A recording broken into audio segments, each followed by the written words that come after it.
आप सभी का स्वागत है इस प्लेटफॉर्म पे। हाँ जी, आज अपन ग्रंथियों के बारे में चर्चा करने वाला, सब कुछ ट्रिक से समझाने वाला हूँ। बस आपका ध्यान थोड़ा सा बोर्ड पे होना चाहिए, बाकी का काम मैं आपको समझाने का पूरा मैं कर दूंगा, ठीक है। हाँ जी, लेकिन अपन शुरुआत करते हैं तो मोटिवेशन से करते हैं। हाँ जी, तो किसी ने क्या खूब कहा है कि भूलने वाली सारी बातें याद हैं, इसीलिए जीवन में विवाद है। तो भूल जाओ सारी की बातें, विवाद होगा ही नहीं। अपन सीधा पढ़ते हैं। तो हाँ जी, ग्रंथियाँ, ग्लैंड इंग्लिश में क्या बोलते हैं, ठीक है ना। हाँ जी, ग्रंथियाँ देखना सब, ग्रंथियाँ तीन प्रकार की होती हैं। हाँ जी, तो ये ग तीन पे आता है, क ख ग, ठीक है ना। क ख ग, तो ग कितने नंबर पे आता है, 3 नंबर पे आता है। या ऐसे समझ लो कि ग्रंथि में 3 शब्द है, ठीक है। तो ग्रंथियाँ 3 प्रकार की होती हैं। तो मैं बताऊँ, यानी अब मैं बताता हूँ, ठीक है। अब मैं बताऊँ, ठीक है ना, कितनी वो कौन सी है मैं बताऊँ, ठीक है ना। मैं बताऊँ ग्रंथियाँ कौन कौन सी हैं, ठीक है ना, वो 3। हाँ जी, मैं बताऊँ, यानी ग्रंथियाँ 3 प्रकार की होती है, मैं बताऊँ। हाँ जी, तो ऐसे तो हो जाएगी अंतःस्रावी ग्रंथि, अंतःस्रावी ग्रंथि, ठीक है ना, अंतःस्रावी ग्रंथि। वैसे बहिःस्रावी ग्रंथि, मैं सारी की सारी बातें बताने वाला हूँ। ग्रंथि कहेंगे किसे, ठीक है ना। अंतःस्रावी ग्रंथि कितनी होती है, किसको बोल लेंगे, ठीक है ना। बहिःस्रावी ग्रंथि कौन सी है, किसको बोलेंगे, क्या कार्य है, वो सारा का सारा अपन बताने वाले हैं। थोड़ा सा सब्र रखे, ठीक है ना। बहिःस्रावी ग्रंथि और मैं से हो जाएगी मिश्रित ग्रंथि। कौन सी हो जाएगी, मिश्रित ग्रंथि, ठीक है ना, मिश्रित ग्रंथि। ये लो साहब 3 प्रकार की ग्रंथियाँ हो गई, ठीक है ना।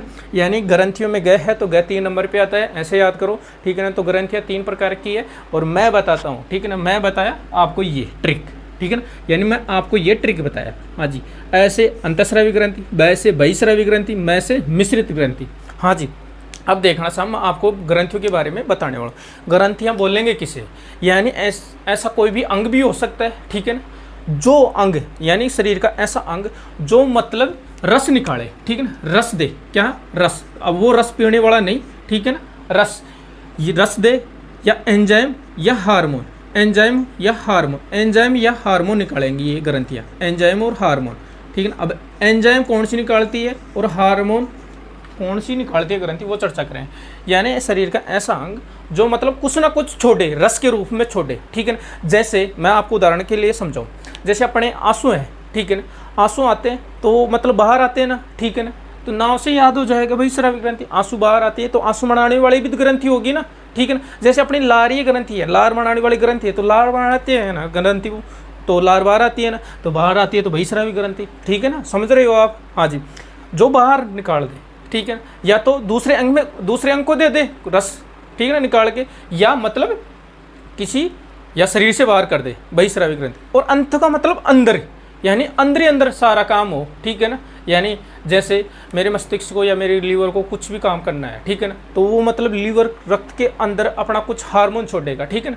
लीवर यकृत वो एक हार्मोन भी है, अंग भी है। हाँ जी, तो मैं अभी आपको समझाने वाला हूँ। तो ग्रंथियाँ उसको बोलेंगे, यानी शरीर का ऐसा अंग जो हार्मोन और एंजाइम, ठीक है ना, वो निकाले, उसको अपन ग्रंथियाँ बोल देंगे। ग्रंथियाँ 3 प्रकार की होती हैं, ठीक है ना। मैंने ये ट्रिक बताई, ऐसे अंतःस्रावी ग्रंथि, वैसे बहिःस्रावी ग्रंथि, मैं से मिश्रित ग्रंथि। यानी मैं बताऊं ग्रंथि कितनी प्रकार की होती है, तो मैंने बता दिया आपको, ठीक है। हाँ जी, अब देखना साहब, मैं आपको अच्छे से अच्छे ट्रिक्स देने वाला हूँ। हाँ जी, तो देखना साहब, आप एग्जाम दोगे और आप हार मानने वाले नहीं हो, तो ऐसे अंत और ऐसे अंतःस्रावी ग्रंथि, अंत तक हारना नहीं है आपको। बस क्या नहीं करना, हारना नहीं है आपको, अंत तक, समझ गए, यानी लास्ट तक आपको डटे रहना है। तो अंतःस्रावी ग्रंथि पढ़ रहे हैं, अंत में अंतःस्रावी ग्रंथि में ये अंत पकड़ेंगे और अंत तक अपने को हारना नहीं है, क्या नहीं करना, हारना नहीं है। हाँ जी, तो देखना साहब, उल्टा कर देना। एक ट्रिक मैंने बता दी है, अब इसी का उल्टा ये हो जाएगा। हाँ जी, मैंने बताया कि ग्रंथियाँ 2 होती हैं, या मतलब ग्रंथियाँ एंजाइम और हार्मोन निकालती हैं। तो मैंने ग्रंथियाँ 3 प्रकार की बताई, और ठीक है ना, और ग्रंथियाँ एंजाइम और हार्मोन निकालती है, और ग्रंथियों के प्रकार मैंने बताया 3। अब एक का मैं बता दूंगा तो इसका आप अपने आप कर दोगे, और ये एकदम नॉर्मल है, इसका तो कोई खेल नहीं है। मतलब दोनों निकाले, एंजाइम और हार्मोन, वो मिश्रित ग्रंथि हो जाएगी। तो देखना साहब, अंत तक हारना नहीं है आपको, हा से हार्मोन हो जाएगा, ठीक है। अब ग्रंथि मैंने बताया कि हार्मोन और एंजाइम निकालेंगे। र से रक्त, र से रक्त, यानी ये हार्मोन क्या होंगे, रक्त के अंदर घोलेंगे। और ना से नाली, और ना से ना, इनमें नाली नहीं होगी, यानी अंतःस्रावी ग्रंथियों में नाली नहीं होगी। दोबारा समझो, यानी अंत तक आपको हारना नहीं, हा से हार्मोन, र से रक्त, ठीक है ना, और ना से नाली, और ना से ना, यानी इन हार्मोन के अंदर, यानी अंतःस्रावी ग्रंथि हार्मोनों के अंदर, अंतःस्रावी ग्रंथि के अंदर हार्मोन छोड़ेगी, ये हार्मोन रक्त के अंदर घोलेंगे, लेकिन इनमें नाली नहीं होगी, नाली के द्वारा नहीं, ठीक है ना। जैसे अपने आंसू है तो आंसुओं के अंदर नाली थोड़ी लगी हुई है, ठीक है। हाँ जी, तो वैसे ही है, इनके अंदर नाली की जरूरत नहीं है और इन्हीं को नाली की जरूरत है। तो देखना साहब, यहाँ हार्मोन है तो यहाँ बहिस्रावी ग्रंथि के अंदर क्या हो जाएंगे, एंजाइम क्या हो जाएंगे, एंजाइम, ठीक है ना। और ये एंजाइम होंगे और इनमें नाली की जरूरत नहीं होगी, क्या नहीं होगी, नाली की जरूरत नहीं होगी, और रक्त भी नहीं होगा, ठीक है। यानी इनमें नाली होगी, यानी इनमें नाली होगी और इनमें नाली नहीं होगी, यानी अंतःस्रावी ग्रंथि के अंदर नाली नहीं होगी और बहिस्रावी ग्रंथि के अंदर नाली होगी, और बहिस्रावी ग्रंथि एंजाइम देगी, ठीक है ना, यानी एंजाइम छोड़ेगी। हाँ जी, अब मिश्रित ग्रंथि मतलब दोनों का मिश्रण, यानी जो एंजाइम भी दे और क्या दे, हार्मोन भी दे, एंजाइम और हार्मोन, एंजाइम भी दे व हार्मोन भी निकाले, ऐसी ग्रंथि को अपन मिश्रित ग्रंथि बोल देंगे। और मिश्रित ग्रंथि एक ही है, यानी इनके अंदर भी आती है वो, अंतःस्रावी ग्रंथि के अंदर भी आती है और बहिस्रावी ग्रंथि के अंदर भी आती है। कौन सी है वो, अग्नाशय ग्रंथि, ठीक है। अग्नाशय अपना शरीर का अंग है ना, वो मतलब एक अंग भी है और मतलब उसको बोल सकते हैं कि मतलब ये एक ग्रंथि भी है। क्यों बोलेंगे, क्योंकि ये हार्मोन एंजाइम दोनों छोड़ते हैं, इनकी कोशिकाएं 4 होती है, 3 तो हार्मोन छोड़ती है और एक एंजाइम छोड़ती है। तो अग्नाशय जिसको अपन पैंक्रियाज बोलते हैं, पैंक्रियाज, ठीक है ना, पैंक्रियाज चप्पल के आकार जैसा होता है, ठीक है, पैंक्रियाज बोलते हैं। ये दोनों के दोनों मतलब एंजाइम और हार्मोन दोनों के दोनों छोड़ते हैं ये अग्नाशय ग्रंथि। हाँ जी, अब देखना साहब, मैंने ये ट्रिक बता दी, अब मैं आपको अंतःस्रावी ग्रंथि याद कराता हूँ एकदम नॉर्मल तरीके से। देखना साहब, माथे के अंदर यानी सर के अंदर, मस्तिष्क के अंदर, जैसा भी आप याद करना चाहो, ठीक है ना, वैसे याद कर लेना। अच्छे तरीके से मैं आपको समझाने वाला हूँ, थोड़ा सा ध्यान रखना। अपन कहीं जा रहे हैं तो पी हो रही है तो मतलब दिमाग खराब हो जाता है, तो पी, ठीक है ना, पी हाई हो जाए मतलब ज़्यादा हो जाए तो मतलब सर क्या हो जाता है, खराब हो जाता है, ठीक है ना। मैं कौन सी ग्रंथि बता रहा हूँ, मैं आपको अंतःस्रावी ग्रंथियों की ट्रिक बता रहा हूँ, अंतःस्रावी ग्रंथियों की ट्रिक बता रहा हूँ, ठीक है ना। थोड़ा सा बोर्ड छोटा है, थोड़ा एडजस्ट करो, ठीक है ना। हाँ जी, तो पी हाई हो जाए तो सर क्या हो जाता है, खराब हो जाता है, यानी दिमाग खराब हो जाता है। तो मस्तिष्क के अंदर 3 ग्रंथियाँ हैं, उस सबसे ज़्यादा ग्रंथियाँ अपने मस्तिष्क के अंदर ही है, ठीक है ना। तभी तो जल्दी सी दिमाग क्या हो जाता है, खराब हो जाता है। और ये हार्मोन छोड़ते हैं, ठीक है ना, ये अंतःस्रावी ग्रंथि क्या छोड़ती है, हार्मोन छोड़ती है। सबसे ज़्यादा हार्मोन है ना, मतलब लड़कियों के अंदर होते हैं, ठीक है ना। हाँ जी, देखना साहब, पी से याद रखना पीयूष ग्रंथि, ठीक है ना, जिसको प्यूटरी ग्रंथि बोलते हैं, पीयूष ग्रंथि। हाँ जी, पी से पीनियल ग्रंथि, पीनियल ग्रंथि, थोड़ा शॉर्ट में लिखूंगा, छोटे छोटे लिखूंगा। हाँ जी, हाई से हो जाएगा हाइपोथैलेमस ग्रंथि, हाइपोथैलेमस ग्रंथि। हाँ जी, अब देखना सब मस्तिष्क अगर आप पार्ट बढ़ेंगे तो वहाँ पर भी है ना हाइपोथैलेमस होता है मस्तिष्क के अग्रभाग का, थैलेमस, हाइपोथैलेमस, और एक होता है कौन सा, सेरिब्रम, ठीक है ना, सेरिब्रम। लेकिन वहाँ ये हाइपोथैलेमस शरीर, ये हृदय का मतलब मस्तिष्क का पार्ट है, लेकिन यही मस्तिष्क के अंदर ग्रंथि भी है, ठीक है।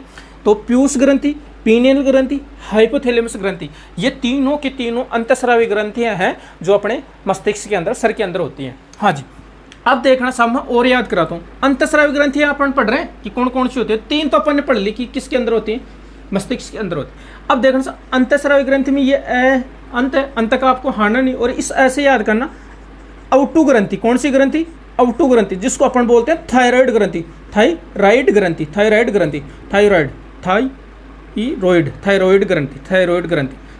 ग्रंथि बोलते हैं, थायराइड ग्रंथि, ठीक है। हाँ जी, जो गले के अंदर होती है, जो एच आकार की होती है, तितली के जैसी, ठीक है, ऐसे भी बोल सकते हैं। हाँ जी, अवटु ग्रंथि जो गले के अंदर होती है, और इसी के गले के मतलब अवटु ग्रंथि के पैरों में ही, ठीक है ना, एक ग्रंथि होती है जिसको बोलते हैं पैराथायराइड ग्रंथि या पैरा अवटु ग्रंथि, ठीक है ना, यानी अवटु, पैराउटु, अवटु को क्या बोलते हैं, थायराइड ग्रंथि, इसी को बोलते हैं पैराथायराइड ग्रंथि, ठीक है ना। हाँ जी, ये दोनों के दोनों होती हैं ग्रंथियाँ गले के अंदर, कहाँ होती हैं, गले में, ठीक है। हाँ जी, ये मैंने ट्रिक से बता दिया। ऐसे अवटु ग्रंथि याद रखना, और ऐसे याद रखना अधिवक्र ग्रंथि, अधिवृक ग्रंथि, ठीक है ना। अब वृक किसको बोलते हैं, वृक अपन बोलते हैं किडनी को, तो किडनी के ऊपर पाई जाती है, जिसको अपन एड्रिनल ग्रंथि बोलते हैं, एड्रिनल ग्रंथि भी बोलते हैं, ठीक है ना। हाँ जी, कितनी हो गई, 3 ही हो गई, ठीक है, 4, 5, 6। एक अपने गले के अंदर, छाती के अंदर होती है जिसका नाम है थाइमस ग्रंथि, थाइमस, कौन सी होती है, थाइमस ग्रंथि, ये कहाँ होती है? अपने छाती के अंदर, चेस्ट के अंदर होती है थाइमस ग्रंथि, ठीक है। और ये थाइमस ग्रंथि की बातें आपको याद बताऊं कि ये क्या करती है कि उम्र के हिसाब से, मतलब जैसे जैसे उम्र बढ़ती है ये थाइमस ग्रंथि कम होती जाती है, ठीक है। हाँ जी। और अपन ने ऐसे औटू ग्रंथि, ऐसे अधिवक्र ग्रंथि जिसको अपन एड्रिनल ग्रंथि बोलते हैं। हाँ जी। अब बच गई ए ग्रंथि, कौन सी? लैंगिक जनन ग्रंथि। लैंगिक जनन ग्रंथि यानी जनन ग्रंथि, यानी महिला की अलग और पुरुष की अलग। ये लो साहब, अपन ने सारी की सारी बातें कर ली हैं। आप जरूर देखना दोबारा, पूरा का पूरा समझ में आएगा। थोड़ा छोटा सा बोर्ड है लेकिन अच्छे से मेरा मन बोल रहा है कि अच्छे से समझाया। अब आप बताना कि आपको समझ में आया कि नहीं आया, जरूर फीडबैक देना।